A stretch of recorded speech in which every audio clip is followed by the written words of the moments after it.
open up your mind, open up the intuitive part of your mind, the spiritual part of your mind, and receive, you all will be filled with creativity, creative ideas, because you're co-creators with God. All humans are. So I'm inviting you to do that while we're talking here. So we were working in the Middle East and Israel-Palestine arena. Obviously, lots of conflict there. And so we were praying and asking God, what can we do to really not only help foster peace, but demonstrate that it could be done? Do you know how many people just say, oh, it's not going to ever happen? It'll just never happen. Yep. This is going to be war forever. That's called quitting. That's what that is. That's called lazy quitting. Don't do that. Don't do that. And so you're a co-creator with God. And so we are asking God, what can we do? We've done this on a number of topics, but what can we do to demonstrate a strategy to bring peace in the Middle East? Because pretty much everyone's given up on it or picked one side. And so I had this idea. I was asked by this church in Texas. It's important that it's Texas because it's Texas. Yeah. Obviously, yeah. Yeah, I don't know if I would cheer for that, but I'm just saying it was. And so I was asked to speak at this men's retreat. And so I had this idea. What would happen if we took 5 militant Muslim guys from the West Bank to the men's retreat in Texas? Like, what would happen if you took 5 militant Muslims and put them in a dorm full of Texas Christians? What would happen? It's a recipe for peace, right? And so I asked the men's retreat leadership, because you guys are going to have to be responsible if I bring them. Would you be okay if I bring 5 of these guys to the men's retreat in Texas? Guess what they said? No. And I said, is it a men's retreat? Isn't that what you call it? A men's retreat? Is it for men? Or is it only for some men, certain men? Because if it's only for certain men, then call it that. It's a restricted men's retreat to people that believe what we believe, and that's all. Then say that. But if it's a men's retreat, why can't I bring any men? And they said, no, we don't want them. Anyway, so then I went back, but I kind of expected that. So then back to the Middle East, and I went to the Palestinian guys, 5 of them, and we picked very specifically which ones. We wanted leaders. We wanted people very committed to Islam. We wanted the Saul of Tarsus types. We wanted them. And so we talked to a bunch. We were working in there for a year. And so for the 5 we selected, one of them had been in an Israeli prison 13 times, and both his brothers were executed by Israel. We wanted him to come, right? Him. Because if the Spirit could work in him, if we could see transformation there, then there could be peace. Because in the Muslim culture, in the Middle East culture, it's an honor-shame culture. And so if someone kills both of your older brothers, your family demands that their honor be restored. And it's only can be done by fighting. So I invited him and 4 other guys, leaders, and I said, would you be willing, if it was possible, to come to the United States, to Texas, to go to a Christian men's retreat? And they said, no. So we got all the teams saying no so far, perfect, like nobody wants that, good. So then I go to the Israelis, and because they can't leave the West Bank without Israeli permission. They can't move. Most of these guys have never been outside of their town in their life because they're not allowed to travel. They don't have documents. They've never even seen where they were actually born because of the restrictions on their movement. And so I went to the Israelis and I said, can I take 5 of these guys to a men's retreat in Texas? And they said, which ones? And I said, well, this guy and they said, there is no way. No, we will not allow that. So no. Why don't we have peace in the world? I don't get it. Why is it so hard? And so then I went to the consular office in Jerusalem, and I said, if I brought 5 Palestinian guys here, would you give them the visas to go with me to a church men's retreat in Texas? would you give him permission to go, and I'll be responsible for him for, a week or whatever. And the guy laughed at me, the American guy, he laughed at me and he said, how are you going to get those guys into this place? You'll never get them through Israel. There's no way, especially the guys you're talking about. They'll never be given permission to come. But if you could get permission, I'll give them the documents. So that was a 50% okay, yes? It's our first affirmative.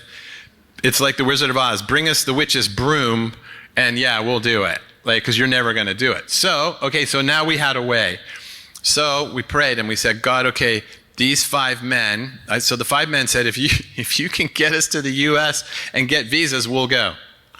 And so that they said, okay. So I was praying, like, how do we do this? Because we can't break the law. We want to honor everybody. Is there a way to do this that we don't know about? Whenever you ask God if there's a way to do something that you don't know about, there's always a way you don't know about, I promise you.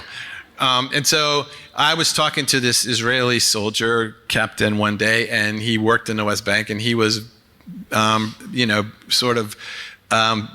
being cocky about his position and what he could do. And he said, I can take anyone anywhere I want in the West Bank. I said, can you take him in Israel?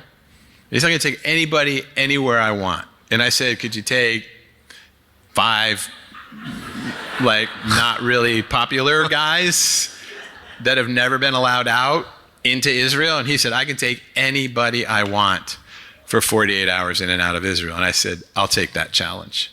I'll take it, because I got 5 guys. And he was like, oh, well,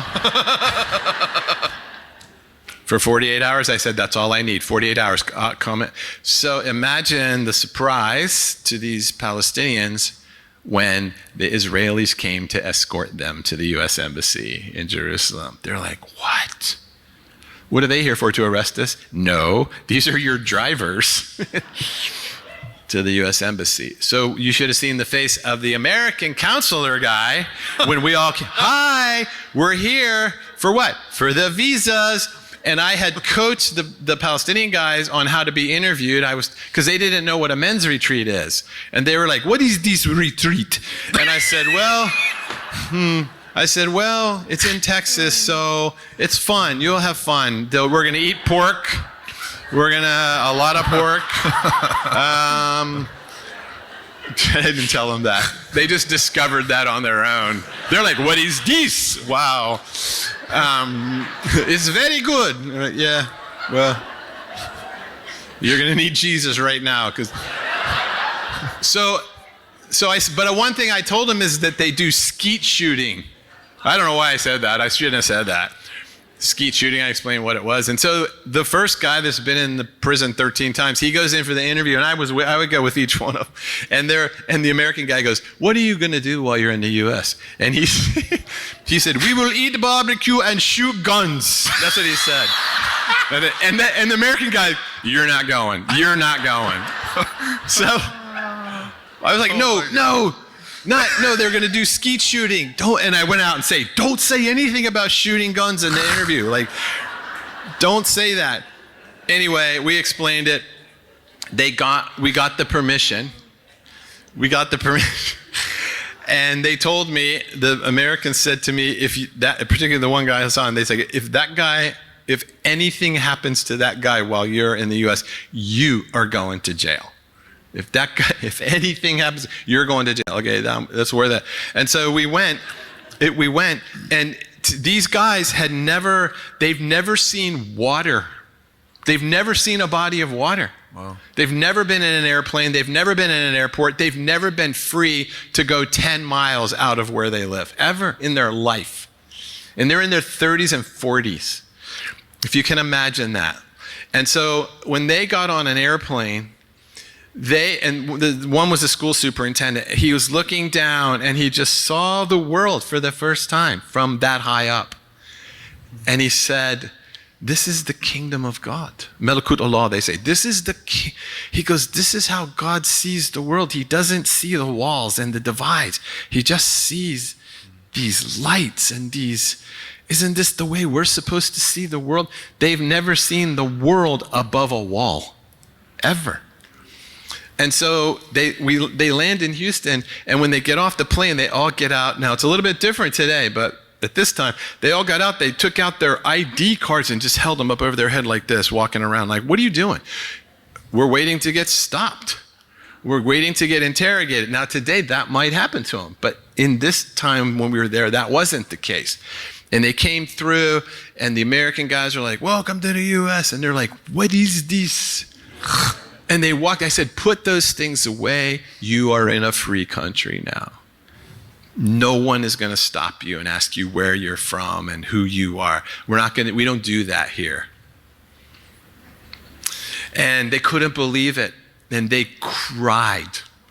They cried. And they, like, one of them was getting his bags, and the person next to him said, can I get your bag for you? Because it was an older guy. And he turns to me and he goes, they must not know I'm a Palestinian.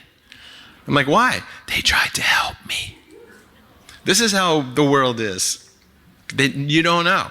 And so we get to we drove from the airport. This is Houston. They thought we were like driving across the United States of America. All we were doing is driving across Houston.